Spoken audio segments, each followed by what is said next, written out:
Hey, what's going on, guys? Vitreus is going to be doing a live Twitter space talking about AI technology, blockchain technology. They're also going to have Brian Evans on, and I figured why not stream that and bring that to the YouTube side of things. They might be streaming it themselves, but I might as well bring it to people that watch me.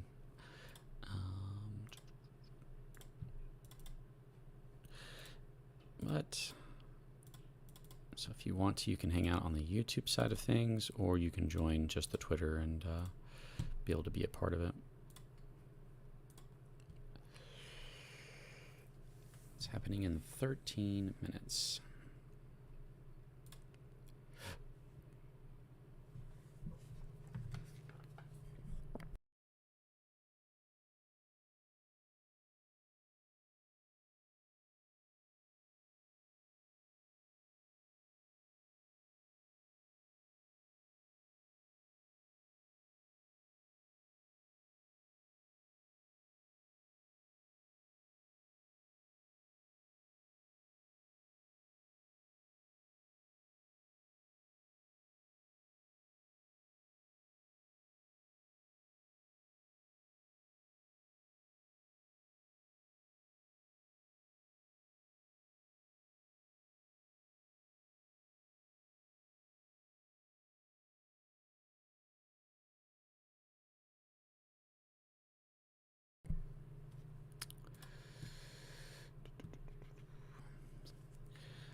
It's the first time that Brian, I think, has spoken in like a Vitreus thing. Although I don't know if they've done a space in a while. AI Smartchain and real-world utility.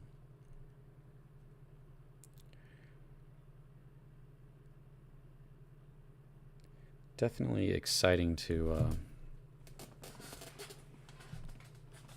be a part of this project, you know. It's like you can tell people about a company. It's technically a company. It's an actual company. It's Collaborative Digital, Collaborative Wealth, and Vitreus. And people look at it. They might find it interesting. They might not. But not many... I don't know, you know. It's one of those things where it's like, you never know in crypto. But, man, this one looks like a very safe project, very safe company to be behind or to be part of. To be able to be a part of something like this is pretty crazy. And the amount of people that they're pulling in to be a part of their board and a part of their team is like a really stacked team. And it's a great feeling to know that, I mean, that's one of the things that I've been thinking about lately, is that like what causes a crypto or a project to do well. And I think you have projects that are terrible, that have no utility, but everybody thinks it's going to make them money, so everybody buys it. And so it blows up, and so it's considered successful, even though it didn't have any utility.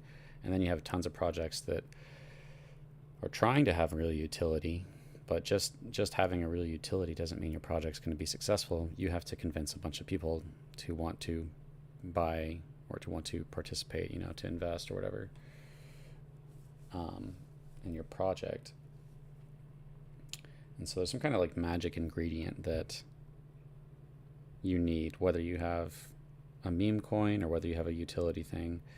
And it's about convincing people that they're going to make money. If they're not convinced, why would they buy, even if they think you have a great utility? But when it comes to Vitreus and the digital asset with Vitreus, then I am surprised that it's not blowing up right now. Like, I'm not saying it's not doing well, but with what they have going, it seems like it's just a matter of time. I don't know. That's just how I feel. What's up, Coinopoly? I'm not real fond of the fact that they say there will be a Web Summit in Lisbon, and yet there are 0 Vitreus speakers listed on Web Summit website. The thing is, the project is too complex. I don't think it will be a big moneymaker in 2024, 2025, maybe in the cycle after that. Yeah, definitely. However you want to approach it, you approach it, you know. I'd have to look at what it is you're talking about to see what's going on there. But you can always ask them in the Discord or whatever. They pretty honest people, so I'd be surprised to see something that was just wrong information publicly. But I'd have to look into that myself. I don't think it'd be big money maker. It's hard to know. It's just too hard to know with almost any project or company. It's very hard to know, will this do well or will this not do well?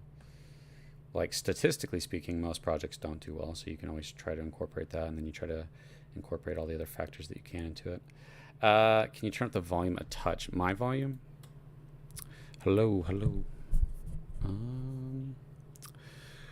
think. Am I quiet? What's up, Libby? How you doing? They aren't marketing it much. I asked them in Discord, and they're like, "Well, we have no token yet." And well, yeah, okay, doesn't mean they can't get the word. No, they've been doing a lot of marketing.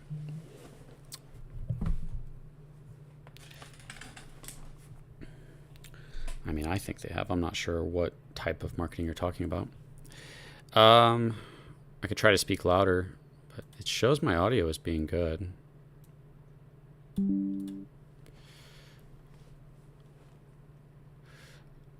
Somebody else lets me know if I sound quiet. I can increase the gain on my mic. About 7 minutes, they're going to start. And yeah. Projects need to be simpler and memeable for degens to jump into them, I think. Yeah. I don't know, you know. I think that if you start to say projects must be this way, you know,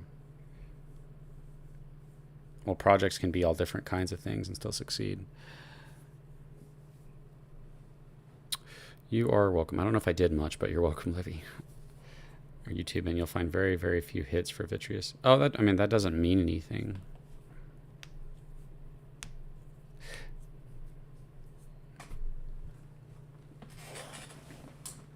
It's probably the hardest. It's probably one of the best times to get ready to start a project or to start a project for the bull run. But as far as marketing a project before the bull run, that's probably the hardest time to market one.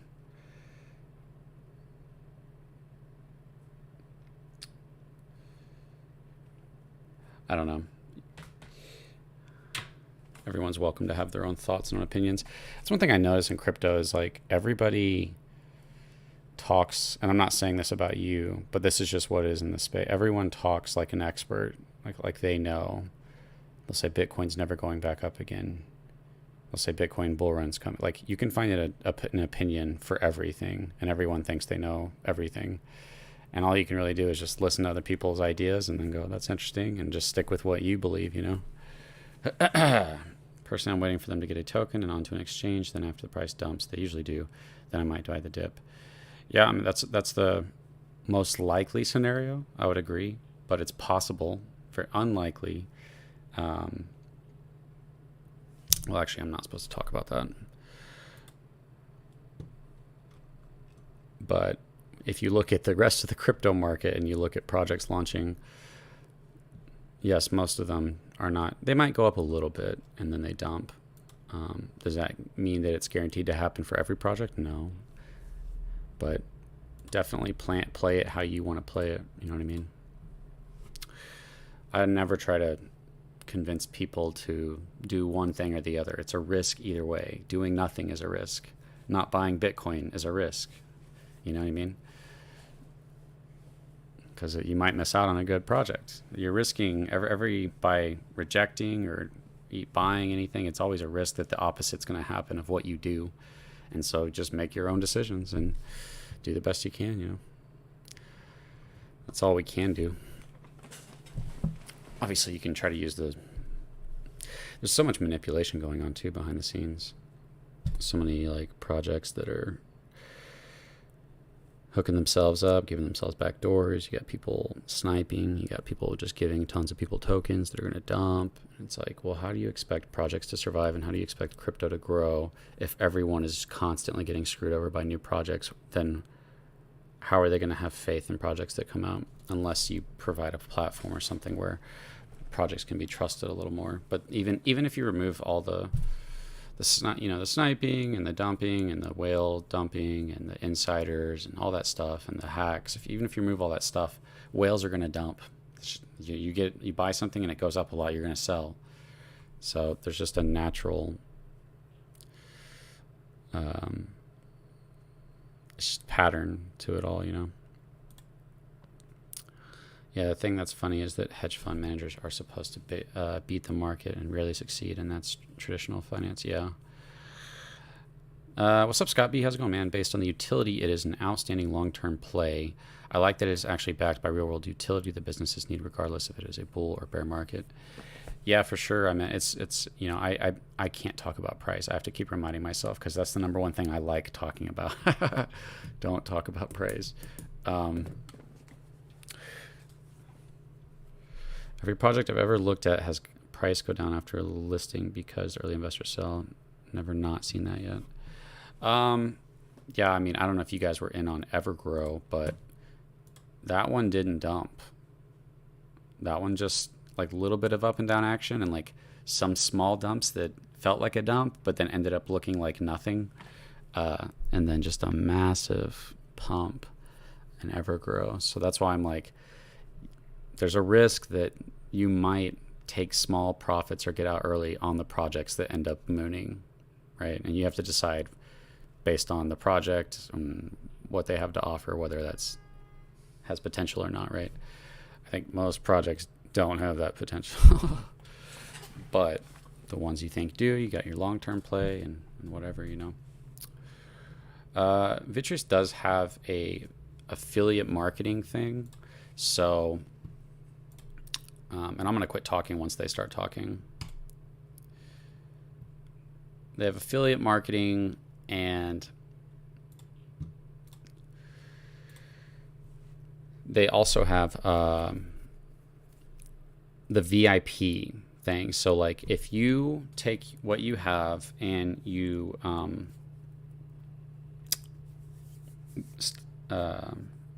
they have special wording that is not what you usually say, but you're in the VIP program, so you haven't sold any tokens. You get the percentage of the rewards that they get, or a percentage of the revenue.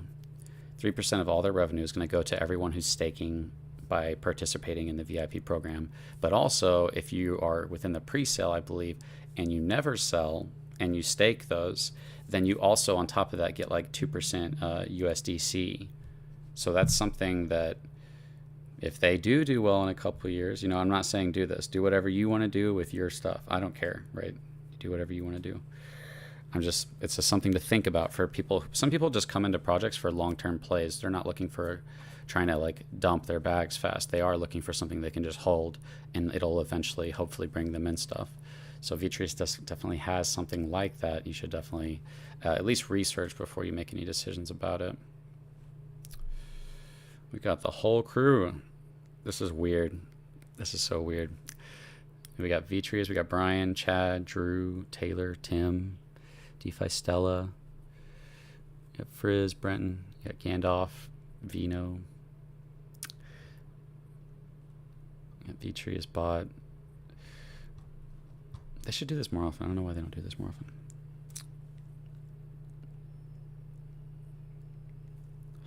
But I might need to fix their audio when it starts coming through, because Twitter Spaces come through really quiet. X Spaces, whatever. Mic check 1 2. That sounds good. Does that sound good to you guys? I can turn it up a little. I'll turn it up a little bit, and I'll be quiet. What do we have here up here? Mic check, Chad. Yeah, good. Sounds good. Tip, sir. Yeah, Tim. Can you? Looking for Brian and Taylor, and we will be good to go. While we get that started. Hello. Hey, welcome. Hello. Thanks, everybody, for joining us on today's Spaces event. My name is Drew Woodruff, the Director of Education for Vitreus. Today, we have a fantastic lineup for you, including Chad Justice, the CEO and founder of Collaborative Digital Innovations, Tim Benedict, our CTO of CDI, Taylor Cox, our Director of Product Design, and special guest and co host Brian D. Evans. Together, we are going to be discussing AI, Smartchain, and its real world utility. If you haven't already, I encourage you to share the Spaces event on your social media accounts and join us on Discord to get to know our community. You can join us at discord.gg/Vitreus or find links in our in our bio. Before we get started, though, on the fun stuff, let's move through some quick introductions from our panel. I've already introduced myself, so Chad, let's kick it off with you first. Yeah, I'm Chad Justice. I'm the CEO and founder of CDI, or Collaborative Digital Innovations, which is the company behind our RegTech solution, Vitreus. Excellent. Thank you, Chad. Tim? Hi, Tim Benedict, the Chief Technology Officer of Collaborative Innovations. Happy to be here today and discuss real-world use cases. Awesome. Thanks for coming, Tim. Taylor? Hey, I'm Taylor Cox. I'm the Director of Product Design here. I'm responsible for conceptualizing and working with our development team to bring to reality all of the fun stuff we are delivering. And fun stuff, indeed it is. So hopefully we won't spill too many large piles of beans on everybody. But last and not least, Brian D. Evans, please introduce yourself. Hey guys, yeah, I'm an entrepreneur and angel investor in the space and outside of the space. That's awesome. Brian, since you're our guest, I'd like to start with some questions from you. You mentioned being an entrepreneur. How did you get started in the world of blockchain and digital assets? Like, what drew you to this realm? Yeah, it's actually a funny story. I was running a marketing agency and realized after 10 years that I absolutely hated it and just didn't want to manage, my skill was never managing hundreds of people, right?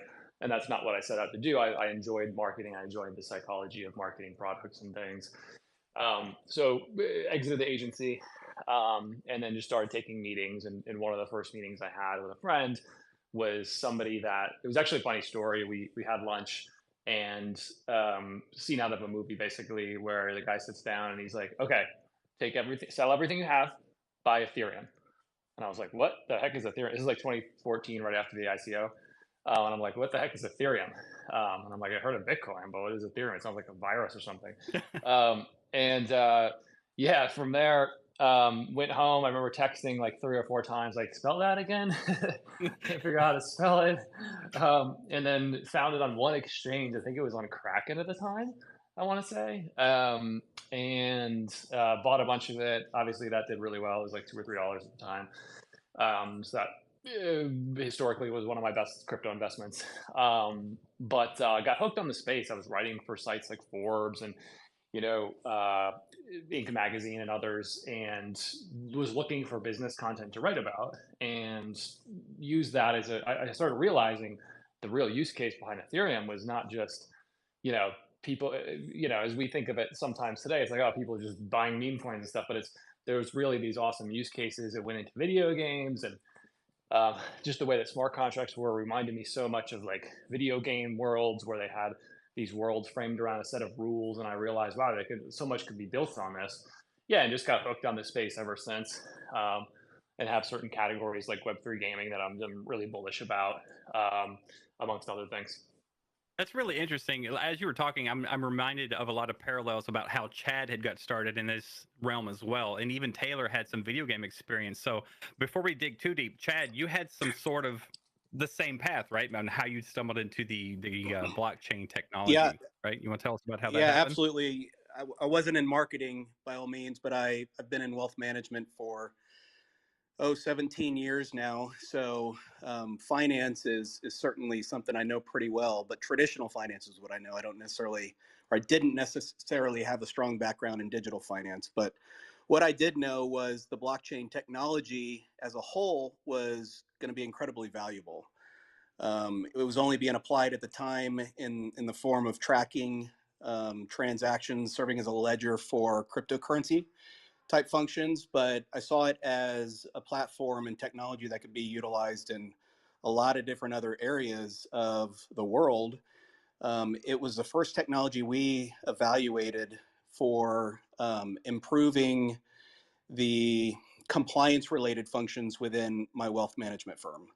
I've got a firm called Collaborative Wealth, and we have just crazy compliance burdens that make it pretty tough to operate efficiently. And there's not really any type of automated compliance technologies out there right now. And we evaluated pretty much everything, and we ultimately decided to build our own. And we went to look at how we could marry this traditional world with the digital world. And we'll talk about it here in a little bit, but we were able to find a really strong solution to bring those two sides together, which is where I think this entire space is going, not only within the wealth management space, which we're already seeing adoption in, but other areas of the quote unquote real world, energy and capital markets, and other large corporations such as ESPN. I mean, they're all building their own internal blockchain environments. So it's already very well underway, but I would not have, ventured into this without looking at building my own technology for our existing business. Yeah, and I think your vision is spot on too, right? We're going to see blockchain technology move into things for supply chain. I even see restaurants could probably use this when you're talking about seeing, the history of everything you've ever sold or bought, look for trends and things, and it's all on chain. I think you're definitely ahead of the curve on creating your own tech for your wheelhouse, so to speak. Yep. So I think you're on One target of the there for hardest sure. things we've had a hard time with is staying focused here. Over the course of this entire year where we've been building and we've been evaluating opportunities and different areas of different markets we want to tackle, like everything is available. Like this technology can be applied in so many different ways. Supply chain management is applicable to almost every industry. So this is going to become the way, this Web3 environment, this corporate adoption, all of that, it's all coming. Yeah, you're absolutely right. I think blockchain technology will be the standard for almost everything. But what's really interesting is AI smart chains. How does that actually come into solving real world problems too? Very interesting question. As far as I know, and Taylor is going to be able to help us with some of these details, and Tim as well. So we'll defer to them on some of these things. But at a high level, AI is getting big and very quickly. And I think everybody sees it. And AI is going to be able to be utilized not just as smart assistant functions, but as operational functions, where it can be applied in terms of automations of business processes, integrating in smart contracts into those processes. And we've got some pretty incredible ways that we're going to be utilizing our AI, our patent pending AI called ComplyQ, in improving and automating those business processes for corporations. So very exciting things coming. Absolutely. Do you think any, company is going to be immune or isolated from AI smart chain technology? Do you think there's any field that won't be impacted by this in, let's say, 10 or 15 years? I don't think that it's any areas are immune. I think we're going to have some sort of regulation come in, and Brian can probably give some insight on this too. We're going to have a regulatory overlay on AI as a whole. You've already seen some, people start barking about the capabilities of AI and AI being able to quote unquote take over more or less or become too smart. So, I see this as an emerging area that is going to ultimately have some regulations tied to it. Brian, what do you think? Certainly possible. I think the next political cycles and stuff will tell us kind of where that's all headed. Obviously, that would take some time. And we'll see, does AI peak out for a while in terms of consumer uses? Do we, and other possibilities, do we get into a world where the biggest corporations have these mega AIs that they keep secret, and don't really release to the public? Therefore, the regulation sort of changes from, not needing to regulate the public, but regulate the companies that are controlling these supercomputers of AI, behind the scenes. So it's really hard to say, but I think inevitably we'll see something. But as we've seen the drag in the crypto space, they may very well say, well, it's just technology, so it fits under existing frameworks somehow. But yeah, again, I think it just really depends on the future political landscape of how much they want to revise these things, and it also depends on how it goes, right? Because we're seeing, and actually, I'm curious because I think that some of the great pictures you guys have, are these AI ones? Oh, Chad is and Taylor is, but I'm not. Ah, okay, okay. I'm real. So, but that's kind of, yeah, it's kind of to my point. It's that you can get so close now with human, voice. I think Facebook was releasing a AI that you can clone yourself. I think they had Mr. Beast on there, where they were basically you could basically record X number of hours. You can even do it on the iPhone now, I believe. You can record your voice to your what is it called? I don't use it, Siri. Um, you can record Siri to use your voice after recording like however many hundred phrases. So the scary thing is, you could call up a bank or someone's, spouse or business partner and say, hey, just send some money over here. And, the voice cloning is crazy now, and even visually. So I think if a few scary things happen, I mean, imagine how, that could go really wrong with, I mean, I'm sure like in a government situation, they'd have more checks and balances, you'd hope, to activating nuclear codes or something. But Yeah, sure. it could go really wrong. So you could see why, if people abuse it to those extents where it gets so good, then of course you would need some regulation, because if I can clone you and make you say something crazy, which you kind of already can, and especially with voice, it gets really freaky. So you'd probably have to. They'd probably do it in response to some kind of crazy thing like that. I would guess. Be my guess. Like let's think on the other side now, in terms of creating efficiencies. We've got a cloned voice, we've got a cloned image, and if the language model, the learning model, is strong enough, it can create efficiencies in being able to open up capacities in businesses also. So, for example, I'm limited on time, right? I meet with a number of clients on a daily basis. I've only got 5 days in the week. I can run 4 meetings on a heavy workload each day. So I'm more or less capped out at 20 meetings a week.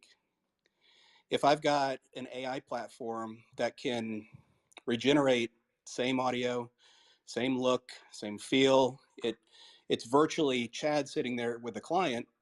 We could stack meetings on top of meetings on top of meetings without creating any additional human capital requirements, hiring more people, bringing more people, paying more people to generate that additional capacity. So that AI is going to bring some crazy abilities to develop efficiencies and being able to scale and generate more revenue without the need of generating any more expense also. So there's both sides to that, but it's going to be really interesting to see how this all develops. Yeah, one of the things that I'm kind of concerned about is security and privacy, right? When it comes to the digital world, we just talked on a few things where you can sort of be stolen, like your identity can be stolen. So, how can blockchain technology address any of these concerns, if at all? And are there any limitations or trade offs that we have to deal with in order to do this? This is probably a Taylor Tim question. Taylor, you can follow up. I'm going to preface this, but this was the main reason we had to build Vitreus. We evaluated being able to build applications on other blockchains, but at the end of the day, when we're dealing with regulated institutions, i.e. wealth management firms, energy companies that are highly regulated, the data and how that data is stored, first of all, is really important. So this permission that kind of works its way through 33 different fragmented technologies for its data, all the data's in one place, Vitreus. And that's what we call a true source. So we're able to just go harvest and pull all of this data into a single bucket, and then the AI can access that bucket to use that data in a meaningful way. Rather than GPT that has access to everything, all public information, all search engines, anything out there publicly as its true source. So a very different model. Taylor, do you have anything to add?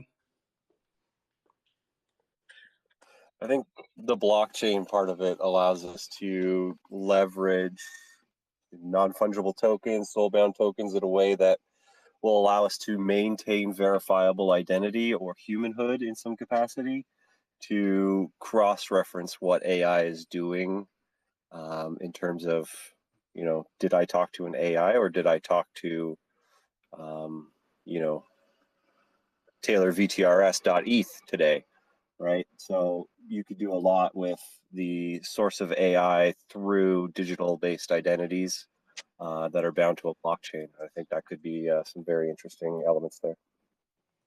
So kind of trust but verify, right? As we're learning and growing, our AI is giving us outputs. So how do we, as we build, verify the accuracy of what the AI is telling us? So that's like hallucinations have been one of the prime topics of research in the AI field recently, or most of this year, and I think they've come a long way in figuring out how to limit hallucinations. I think we have a cool approach too, as part of our patent pending system related to something within vector databases that we've coined regions of truth. So you could use vector encodings to kind of pre-verify or help verify your answers or your expected results, and then you actually get to a position that you can use a blockchain consensus-like mechanism to validate large language model results. So that's not giving away too much, but it's part of our patent. That's kind of cool. So that kind of leads me into how ComplyQ is going to be, looking and reading the SEC regulations and staying on top of it, right? So it has its rule set sort of offered by our government, not by another person setting these rules. So how can ComplyQ stay on top of these SEC regulations and ensure that they're accurate, sort of in its own bubble, right? We have the ecosystem that Chad was describing, but it's sort of in a bubble, but can also reach out to the SEC for its rule set. How does that stay accurate over time?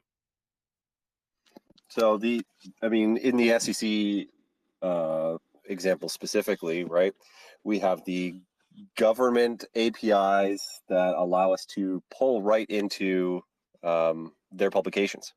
So by channeling publications from the government right into a training model that then feeds the overall system, we can maintain compliance regulations dynamically through all the different jurisdictions and bodies that that Vitreus is actually serving.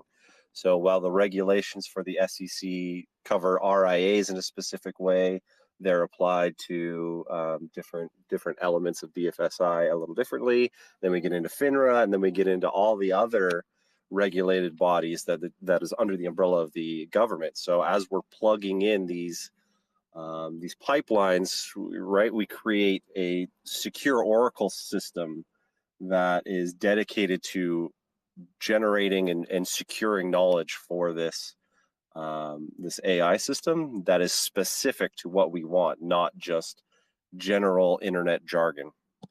Yeah, jargon is sort of what we hear every day in Discord, right? Like we get dropped these amazing announcements, and half the time it's so technical and over our heads that we have to take time to process it. But I like getting the information from you guys firsthand, right? So all of you guys who are in our Discord channel, discord.gg/Vitreus, we get this new news as it develops before it goes public. So if that's something you're interested in, I definitely recommend you guys come in and check it out.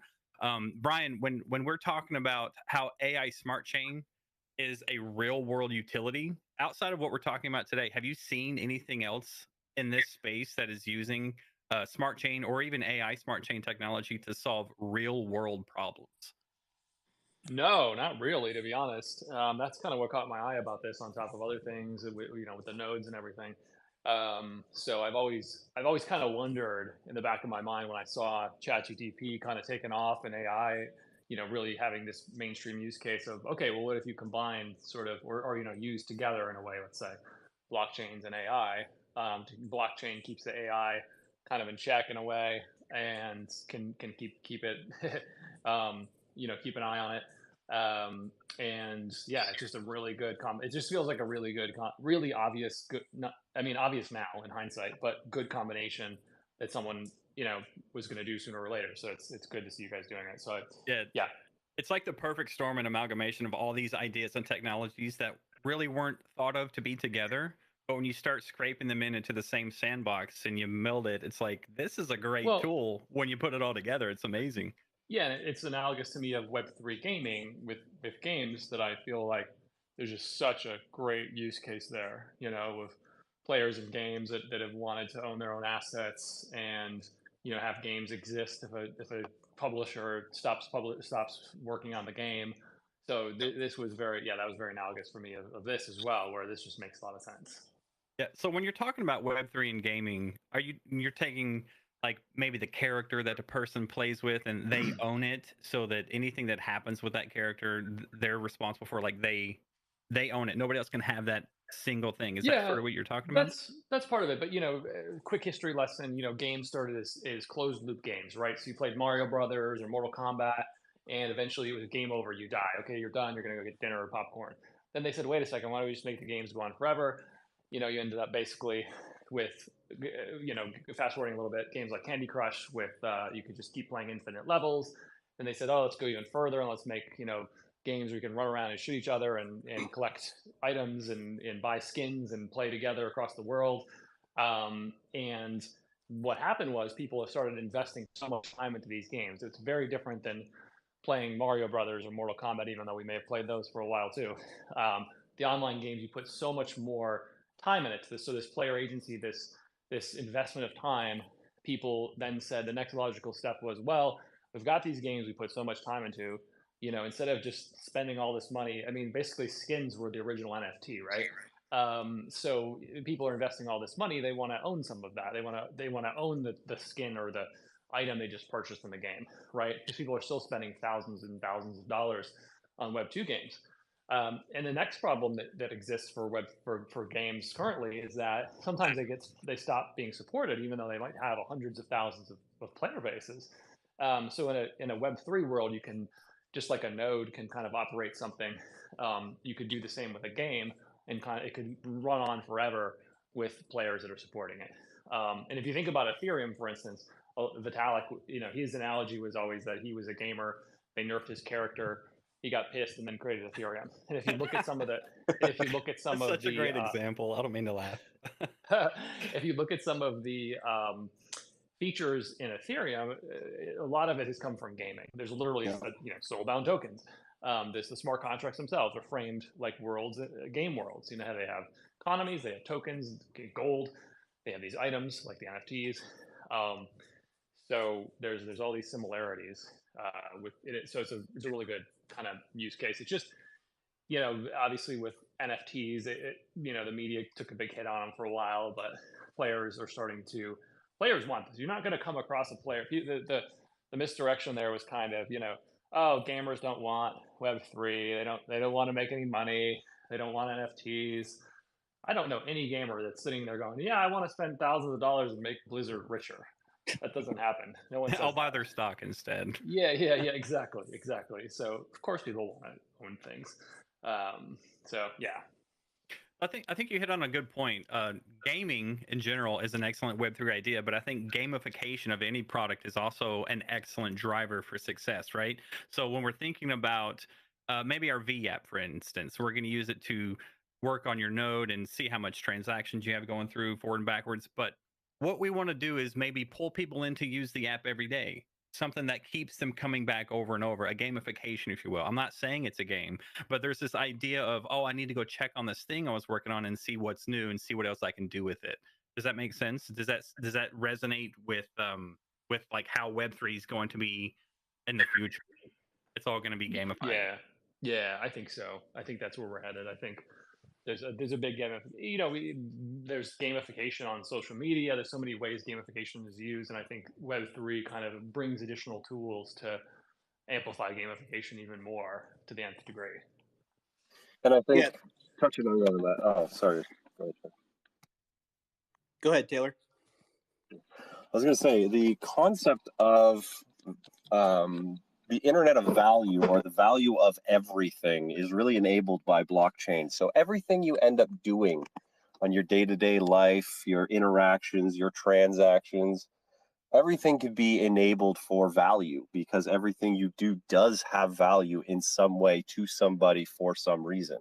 So by integrating all of this into blockchain and layering some kind of incentivization or gamification element to doing life, you could actually do some very, very cool things. And all of that is possible due to blockchain, smart contracts, and then is amplified further by the ability to integrate that directly with AI. I'm kind of, and this is probably way off the mark, but is there ever a scenario where an AI would understand that a new smart contract would solve a problem and it writes itself? That's fun territory. It's dangerous territory, if I'm being honest. So ComplyQ is part of Vitreus, right? When a business wants to send their data to ComplyQ for processing, they sign permissions for ComplyQ to be able to do it on the blockchain. And ComplyQ accepts these permissions, proceeds with that process, and then relinquishes those permissions as the process is finished, right? Based on that validation. So in theory, with the correct set of agents working alongside of ComplyQ from its decomposition model, then we could actually go to a process where it says, hey, this business needs this. And we actually send that to the business to say, do you want to do this? They can vote on it and then return it to ComplyQ as a rule. And then ComplyQ can figure out past there the automation advancement, right? So this is definitely within the realm of ComplyQ's agent system, and the concept of using smart or having ComplyQ itself use, leverage, or code smart contracts to evolve itself, or Vitreus specifically, all well maintained within the confines of blockchain-based permissions or wallet-based permissions or smart contract accessibility. This is a thing. It's going to be a thing.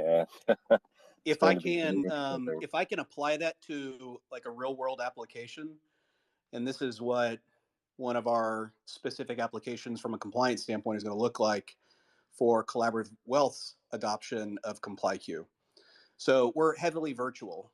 We serve clients over 42 states in the U.S. So we run a lot of meetings via video conference.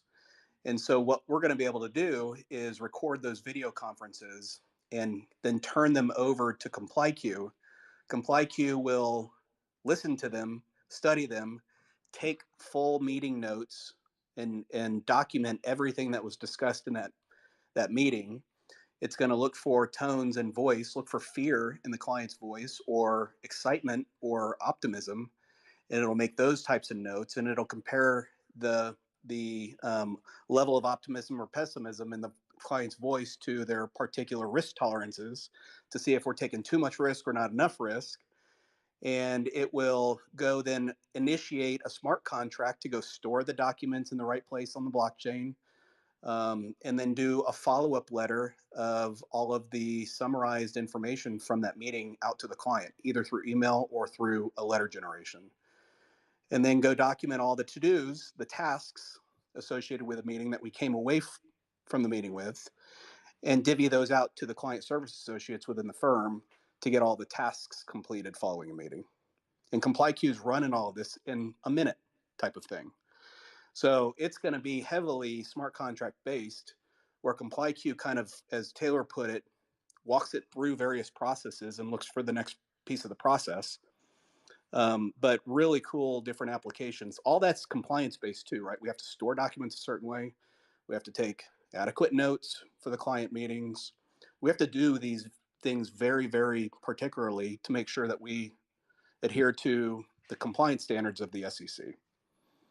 And ComplyQ, that's just one piece that ComplyQ is going to be doing for collaborative wealth, but that's a real world application of that idea. Yeah, and anytime we think of this technology solving a real world problem, for me, I always look to value first, right? What you just described as far as taking notes and writing down the tone of the person and sort of measuring that feeling could be done by a human, but it takes so much time and so many different people to get that done. Maybe what, Chad, 3-4 people working on an account to summarize the notes and get out an offer letter or whatever the case might be. But with value in this, ComplyQ can do it in a minute or so, right? So that's what I'm looking for when I'm thinking of a real world situation, is adding value to a process or eliminating a process by value itself, right? All that work probably totals an hour to 2 hours of time following every single meeting.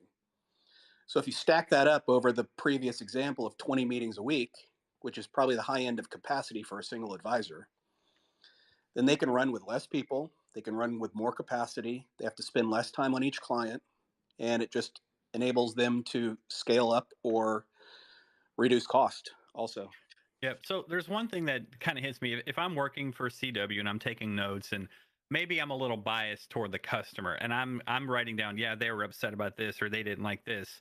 There's a bit of like ethics and bias in my opinion in the way I take things. So Taylor or Tim, is there any ethics or basis, or I'm sorry, bias in AI that solves this problem to eliminate that human emotion?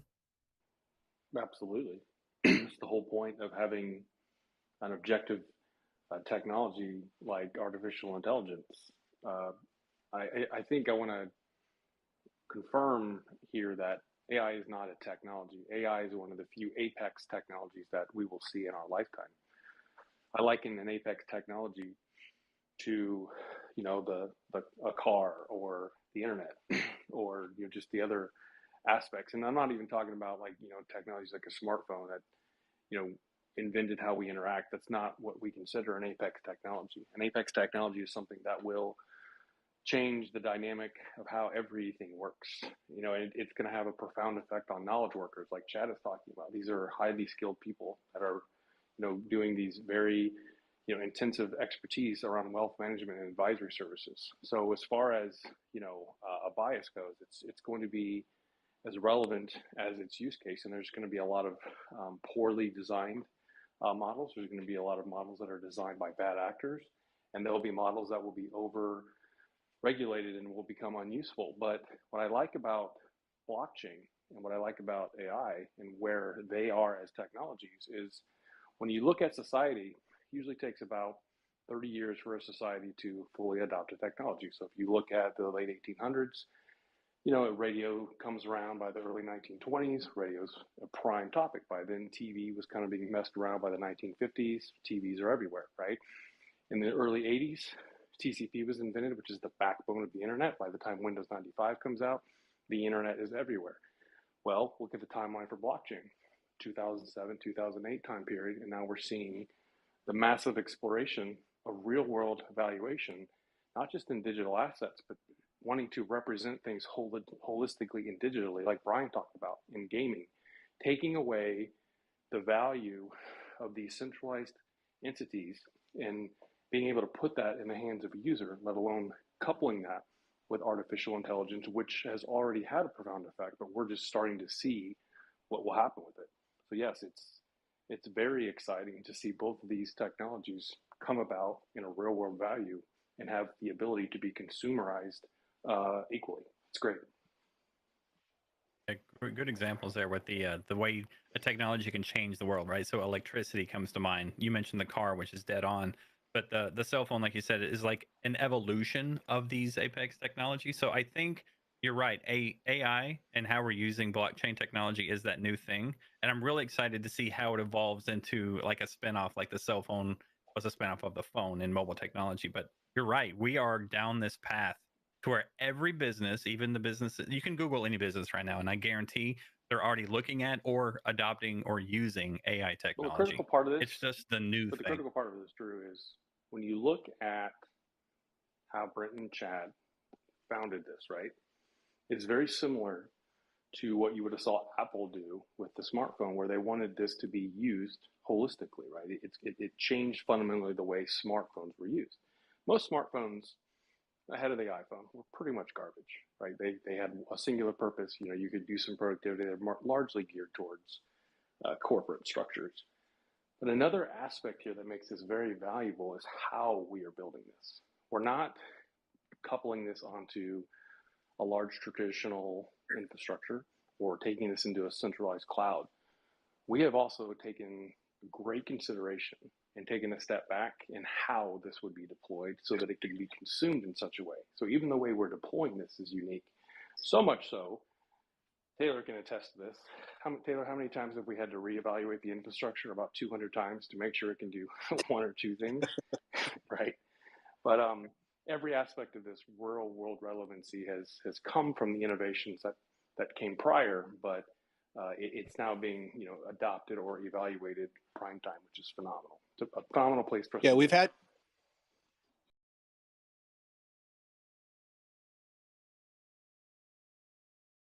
had a really strong fortune of being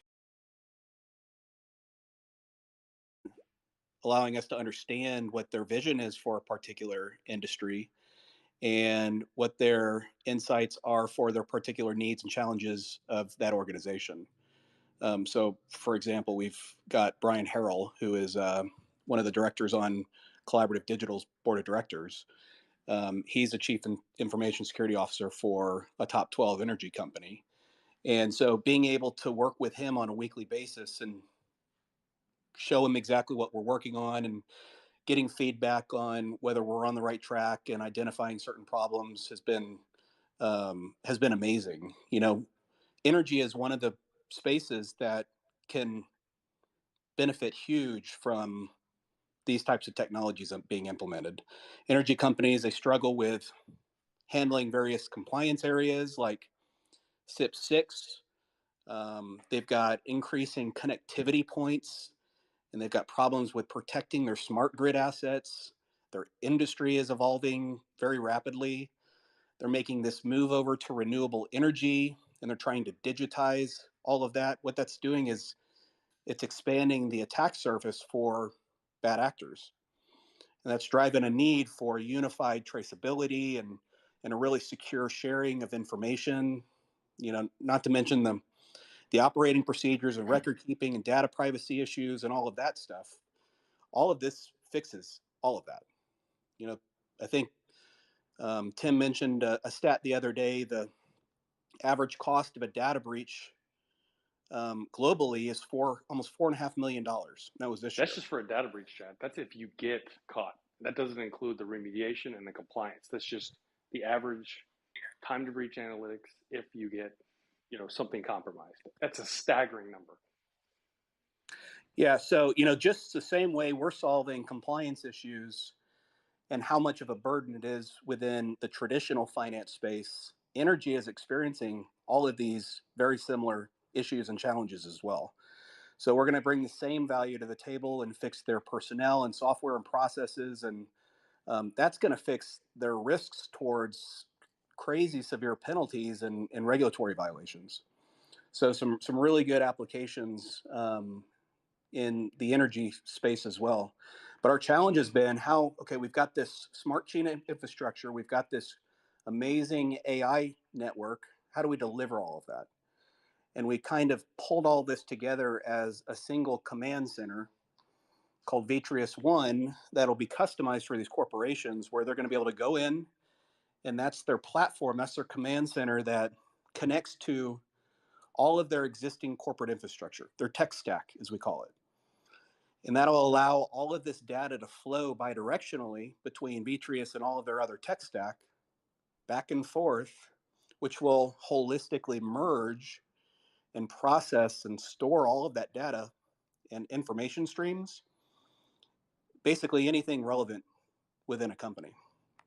And then once that data is in Vitreus, then ComplyQ brings the magic, and it can navigate and swim all around that data and bring some really meaningful interaction to the company around that data, identifying data breaches, some really significant cybersecurity capabilities also.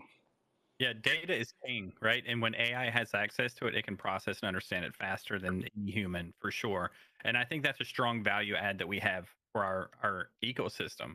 But more specifically, energy consumption, right? Sometimes it's not being delivered in the most efficient way, or it's being consumed in an inefficient way. Is there anything that we can look forward to, either from ComplyQ or any other AI blockchain in the future, on how to more effectively use the energy that we harness, either through clean energy, coal burning, whatever it is? Our programs and AI can look at that and point out, hey, you're doing this wrong. What if you did this? Is that something we can look forward to? Yes. I think if anything else, having an underlying blockchain that would complement the any energy grid, especially from the transmission jurisdictions. They're heavily siloed and they're limited. What this would do is this would encourage and enable an energy company's ability to, have the entrepreneur come along with, clean energy, solar, or even something maybe plant-based or hydrogen-based that's a little more forward-thinking. The reason why that's a potential prohibitor now is the way the critical infrastructure works is you have about 5 operators, right, that you buy these things from. But now you're going to be looking at thousands. So if you can find a way to enable the entrepreneur aspect of renewable energy, still being able to bring them into the grid securely and share information, that will absolutely accelerate clean energy initiatives without compromising the regulatory aspect of critical infrastructure. Isn't it exciting? Just to hear it being described gets my blood pumping. Like, I just can't wait for that next thing. You mentioned the entrepreneurs, and every time that word comes up, I'm thinking about everybody in our community who has purchased a V node, right? They're in our Discord channel talking about how they're going to have a backup power supply, and we've got solar power backups, and I'm getting my internet to be really fast, and they're all taking considerations on how to be an effective owner operator of V nodes. And I think, Brian, you even mentioned this is kind of what drew your attention to us in our project. Is there anything that you want to add to maybe the V node stuff that maybe pulled you as an entrepreneur to this direction? No, I geek out over tech sometimes, and I think the physical hardware kind of component is interesting and something different than that you're not seeing with a lot of, there's a lot of the sort of staking mechanics mechanisms on some of the other projects and L1s. Being all virtual is cool, but it just caught my eye as something different more than anything. And it is somebody that likes to geek out over hardware and tech. It's something I'd want to play with myself. I'm guilty of that too. Exactly. Yeah. Taylor, do you have anything to add to the V node and how it inspires the entrepreneurial spirit? Right? What are the things that these guys can do as owner operators that is so unique to our ecosystem? Without spilling beans, mind you. Collaborative staking, I think, is the cool part of this, right? Being a collaborative staking pool operator, or a CSPO, as noted in our technical white paper, gives you a lot of you run your own pools based on your node, right? Your staking pools. So you are the boss. You can deploy smart contracts that allow for consensus level staking, and help everybody set that up. You set the terms, and everything's smart contract driven. It's no code level interaction. vNodes are plug and play, which is something that will really help the general public get involved with blockchain infrastructure, right? We see a lot of people using, cluster node models for allowing cell phones to be part of, blockchain validation. But this is full node capability that you plug into the wall and then you use your cell phone to operate, which is phenomenal. There's no hard configurations. There's no complicated programming or exposing of ports or this and that and whatever. We've streamlined that. So the vNodes really take getting involved with blockchain infrastructure and becoming that kind of source of staking interest and growing a community around, that the first mover in your circle for blockchain. This is really a big step, right? A lot of people are saying, "Hey, yeah, come stake on my node and whatever." I think that's pretty cool. Yeah, it's really exciting. Go ahead, Chad. Sorry. The economics here are important too.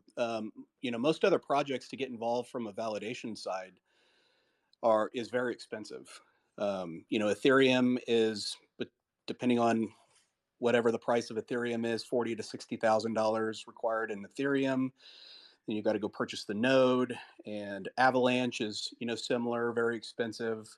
A lot of these projects to get involved and participate in validation just kind of prices most of the market out.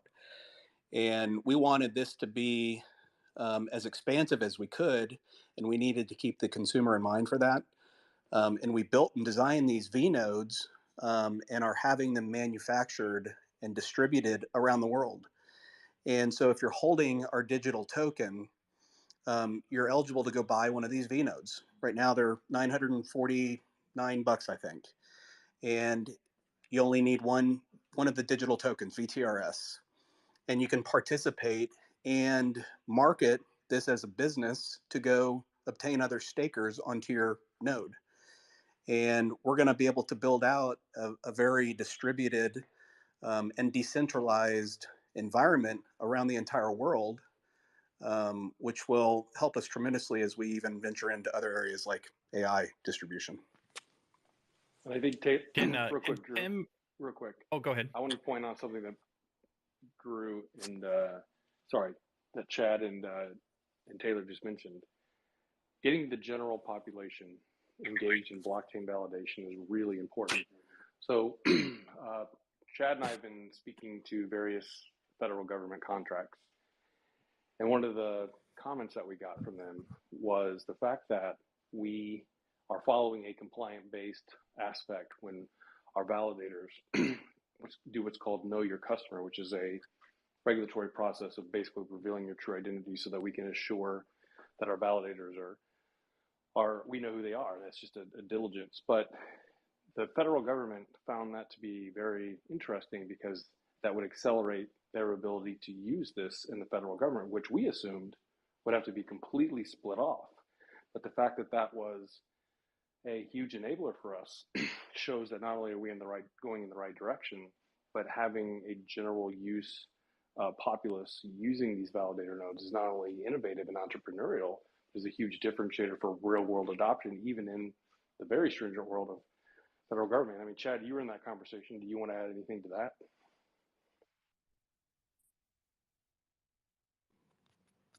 No, not really. I think you covered it.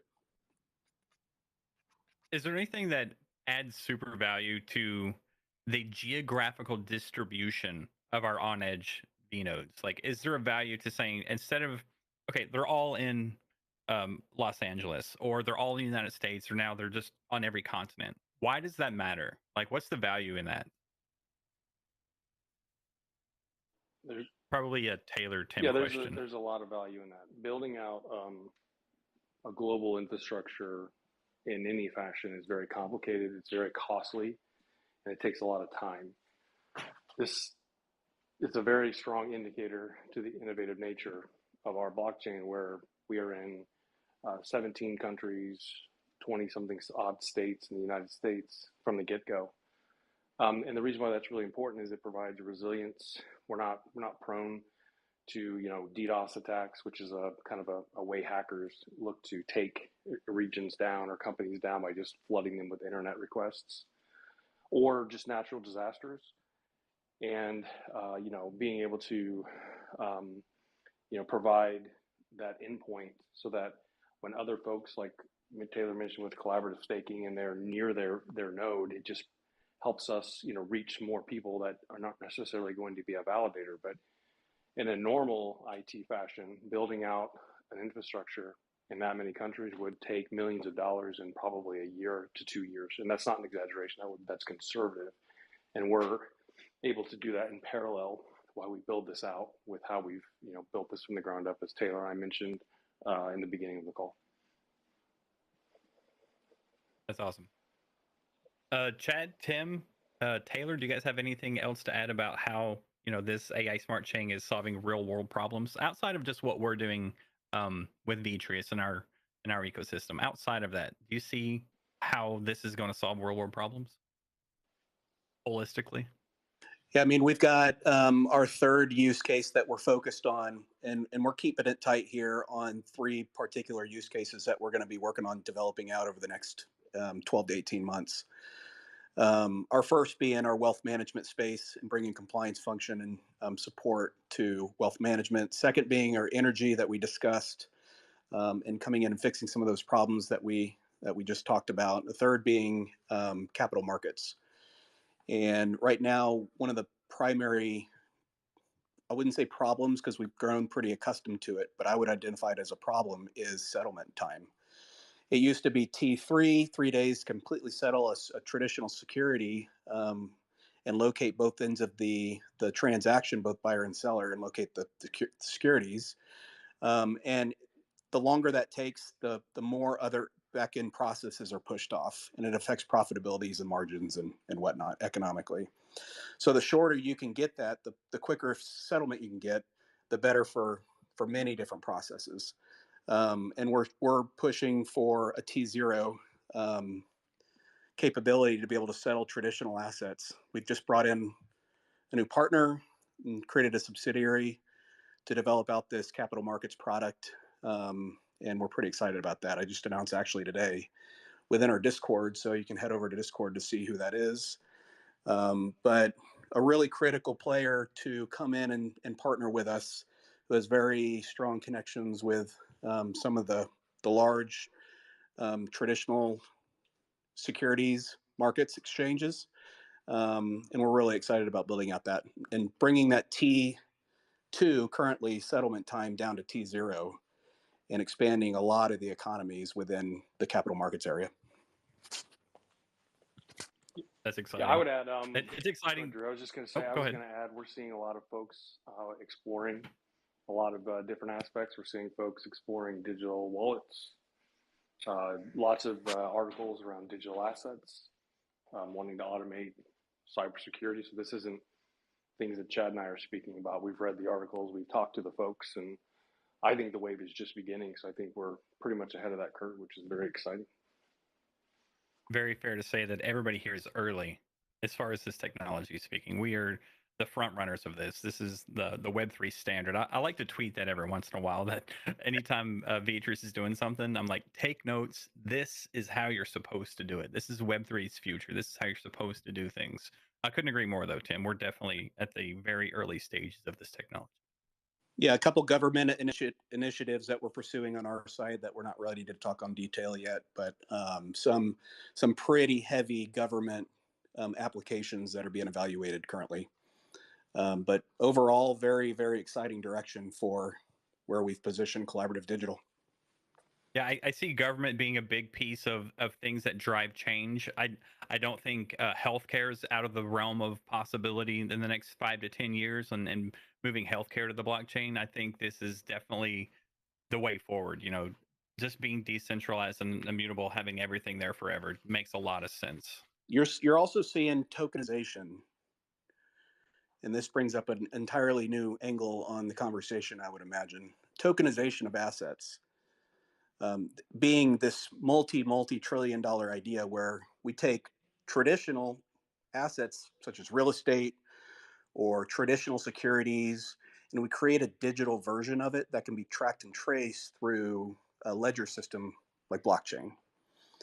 And so, you know, around real estate, that's going to be a big development, I think, over the next 5 to 10 years, is converting real estate assets over into a tokenized format and traded and fractionalized and securitized on a blockchain environment also.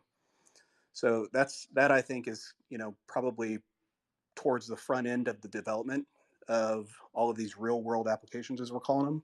Mm-hmm. But tokenization, I think, is going to be that multi-trillion-dollar idea. Executing it is going to be the challenge, I think. Making sure it's done right the first time. There's nothing worse than having a great idea like NFTs, or not really meme coins, but these other coins that could have been good, and then be spoiled by bad actors. So I think you're right, but I think it's very, very important to execute properly the first time. That's going to be what sets these ideas apart from everyone else trying to do it. Well, that's part of this problem. We have a lot of blockchains out there that are high performance, but they're not built for these real world applications. They're built for this, you know, kind of gamification environment, and they don't bring all of these compliance functions in, these privacy and cybersecurity functions in, and securities components in. You know, when you go and tokenize a lot of these and fractionalize them and sell them off and bring in a bunch of investors, you're in many cases creating securities. So that brings a whole new angle to the requirements for the blockchain environment in operating compliantly. You know, so we haven't even talked about this. We have in development what we call cyber ID, which is a decentralized identification that holders can go through a process of basically KYC, AML, anti-money laundering, OFAC, checks and create this profile of data that doesn't get stored in any centralized company. You take control of it. You take all of that back and you store it in your wallet, for example. That's what we call cyber ID or self-sovereign identity, where there's no one owning your information, but you'll maintain the capability to use that to provide your identity in a way that satisfies a company's compliance requirements without giving them your data. Yeah, I always use this analogy of like going to the county fair and you go to the booth to get a wristband so you can purchase some drinks with your friends, right? So you show your ID, you validate who you are and prove that you're allowed to do this task. They give you your bracelet, which is now your KYC, right? I'm allowed to do this, my cyber ID. And then when I go to the booth, I show them my wristband to prove I'm allowed to do this function, but that doesn't mean they have my ID and know who I am, right? I think that's the best way to explain what this really is. Or TSA pre-check for anybody in the Yeah. US. We've got this TSA pre-check. You've gone through the process of knowing the customer. You've got all of this stuff pulled on you. You've gone through this whole process. You can clear those lines through security in the airport very quickly now. And we can liken that to opening new accounts at financial institutions where, and I'm speaking from experience, it's a pretty intensive process to go through that and uncover all of that specific data that the company is required to hold on you to open an account. So that's going to serve a big critical value in as we bring these target customers on within the wealth management space and banking space, that we have this compliance mechanism that will allow for rapid deployment of accounts for users. Very exciting stuff. Yeah, that's a really good thing. Oh, my brain's just rushing. Like when you were talking about opening accounts, I was just thinking about how I tried to open an account with a bank that I already was a member of, and they wanted all this information already that they possessed, and it just blew my mind how inefficient that entire process was. I really look forward to businesses adopting some common sense and looking for these types of efficiencies in their own business. Absolutely. Yep. All right. So before we go away, I want to give everybody else, my Southern just came out. I apologize.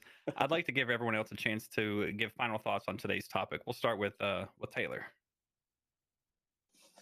I think AI is going to be more bound to a blockchain. We've seen it in research papers. We've seen it mentioned, and the desire is there to leverage blockchain to kind of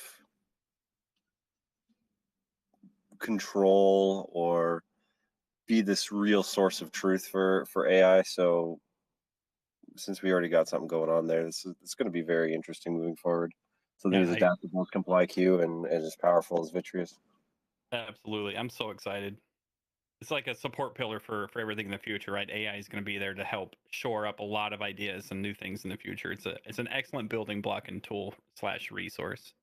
Yeah, good point. Tim, anything to add before we wrap up? I'm just excited about how far ahead we are with what we're seeing in the markets. I'm very proud to be a part of this company and the insights that we've been able to glean from our subject matter experts, and just really looking forward to continue to bring this into real world value. And I'm really excited about, going into production and actually showing everybody what this really can do. So very exciting next 6 to 8 weeks. Awesome. Thanks, Tim. Chad, anything else you'd like to add before we wrap up? Yeah, I don't think our timing could be any better for this. We've gone through almost a decade of figuring out what crypto looked like, and we're kind of getting away from this crypto idea and converting over to this digital asset, digital token concept, where we're using these things for real world now. And we're just now uncovering all the various areas that this amazing technology can bring significant value to big companies and save them a lot of money and take a lot of headaches off their plate.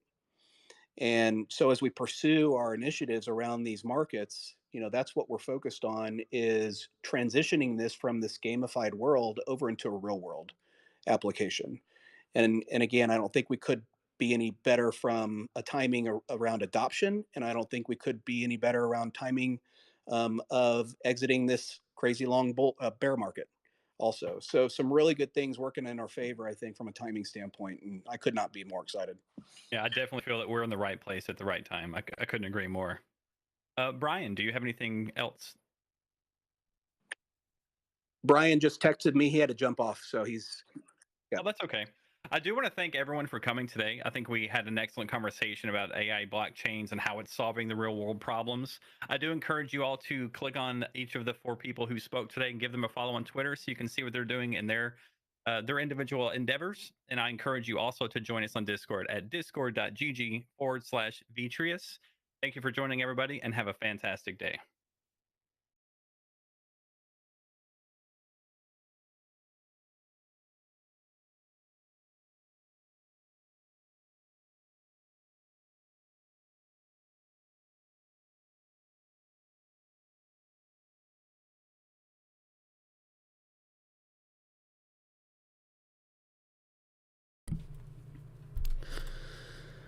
Thanks for watching, guys.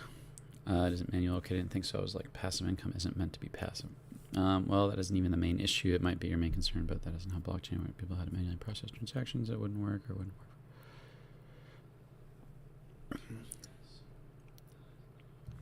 Anyways, guys, I appreciate everybody stopping by. Mitch, I sent you an email, and I will see you guys in the next video or live stream. Probably be posting some videos before I live stream again, unless just something crazy happens in the crypto world. Thanks for watching, everybody. Hopefully you guys enjoyed Vitreus, and you can always reach out to the Discord if you have any more questions. You guys have a great day.